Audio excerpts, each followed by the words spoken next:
তিতামিডা বুঝে না, পাগলারে জিলাপি দিও না। পাগলা কিন্তু জাতি হিসাবে পাগলা জাতি, শুধুমাত্র ভদ্র হওয়ার চেষ্টা করতেছিল, কিন্তু ভদ্র হইলেই তো মানুষ খিলাইতে আসে না বাংলাদেশে। আপনি দেখবেন আপনার শরীরের ওজন হয়তো 80 কেজি বা 100 কেজি, যথেষ্ট শক্তি আছে, এরকম 2, 4, 20, 50 কেজি হাত দিয়েই তুলে ফেলতে পারেন, কিন্তু এলাকার লোকাল শেষরা গলির ভিতরে কিছু টোকাই আছে না, এরা দেখবেন আপনার সামনে দাঁড়ালে মাঝে মাঝে আপনার এদের সাথে কথাবার্তা বলতে অথবা এদের সাথে ডিফিট করতে আপনার মনে হয় যে কেমন জানি, মানে 30-40 কেজি গাঞ্জুট্টি হিরোইনসি অনেক সময় আইসা সামনে দিয়ে যখন ভাবটাপ নেয় তখন মনে হয় না যে বাম হাতে কষে একটা দিলে 3 হাত দূরে গিয়ে উইরা পড়বে। বেসিক্যালি ইসরায়েল হচ্ছে এলাকার সেই টোকাই, আর ইরান হচ্ছে সেই আপনি যার গায়ে 100 কেজি মাংস আছে, শরীরের শক্তি আছে, খালি আমরা চাইছি ভদ্র হইয়া বাঁচতে। আমি যখন নিউজটি করছি জায়গায় জায়গায় ধোয়া উঠছে, 15তম বার হামলা হয়ে গেছে ইসরায়েলের জমিনে।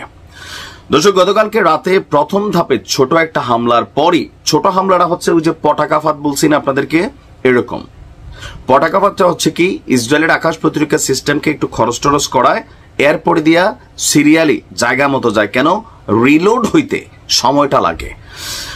ক্ষেপণাস্ত্র এবং শতাধিক ড্রোন দিয়ে আবারও একযোগে ইসরায়েলের খুবই গুরুত্বপূর্ণ বন্দরনগরী শহর হাইফা, আমাদের চট্টগ্রামকে যেমন ধরা হয় বাংলাদেশের জন্য যে আপনার অর্থনৈতিক কলিজা, তো ইসরায়েলের অর্থনৈতিক কলিজা হচ্ছে হাইফা, এবং রাজধানী তেল আবিবে নতুন করে ক্ষেপণাস্ত্র হামলা চালিয়েছে ইরান।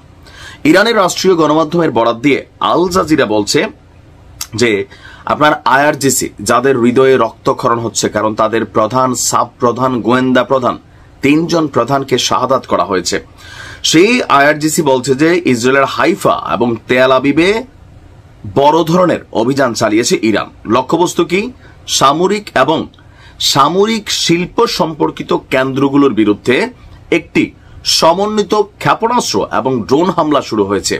সমন্বিত শব্দটা কেন বলছে আবারও বলি, ইরানের পটাকা ফাঁদ, যে আপনার একটা যখন থাকেন আমরা ছোটবেলা হাডুডু খেলতাম বা কেরিকেটি খেলতাম, ওইরকম আর কি, যে আপনি একজনকে ধরতে যাবেন আরেকজন দৌড় দিয়ে ঢুকে যাবে, এই কারণে সমন্বয় করে আপনার এই হামলা চালানো হয়েছে। ড্রোন অভিযান চলমান রয়েছে, যেখানে 100টিরও বেশি ধরনের যুদ্ধ এবং আত্মঘাতী ড্রোন ইসরায়েলের বিরুদ্ধে হামলায় ব্যবহার করা হয়েছে। ইসরায়েলের সামরিক এবং সামরিক শিল্পক্ষেত্রের লক্ষ্যবস্তুর উপর ক্ষেপণাস্ত্র হামলার মাত্রা আরো বাড়বে। আপনার এখানে সামরিক শিল্পক্ষেত্রের লক্ষ্যবস্তু বুঝছেন তো, যেমন ধরেন একটা বোমা তৈরি করা হয় অথবা একটা যেই ক্ষেপণাস্ত্র বা মিসাইল তৈরি করা হয়, ইসরায়েলের কিন্তু নিজস্ব সামরিক কারখানাগুলো আছে। তো সেই কারখানাগুলো যেগুলোতে উৎপাদন করা হয়, উৎপাদনের পর যেখানে রাখা হয় হাব অথবা মজুদাগার, এবার এই জিনিসগুলাতেই আপনার হামলার লক্ষ্যবস্তু নির্ধারণ করেছে ইরান।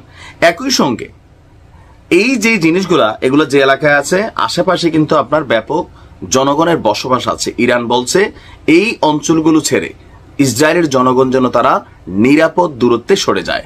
আজকে রাতে যেই পরিমাণ ক্ষয়ক্ষতি হয়েছে কানে কানে শুনতেছি, পশ্চিমাদের একটার ধরছে, ওইটার খবরটা হয়তো একটু পরে আমরা পাবো, এটা মানে যাচাই বাছাই করে নেই, হ্যাঁ ইনশাল্লাহ। তো আজকে রাতের এই হামলায় ইরানের দাবি যে তাদের 80% ক্ষেপণাস্ত্র আপনার ইসরায়েলের অভ্যন্তরে প্রবেশ করেছে।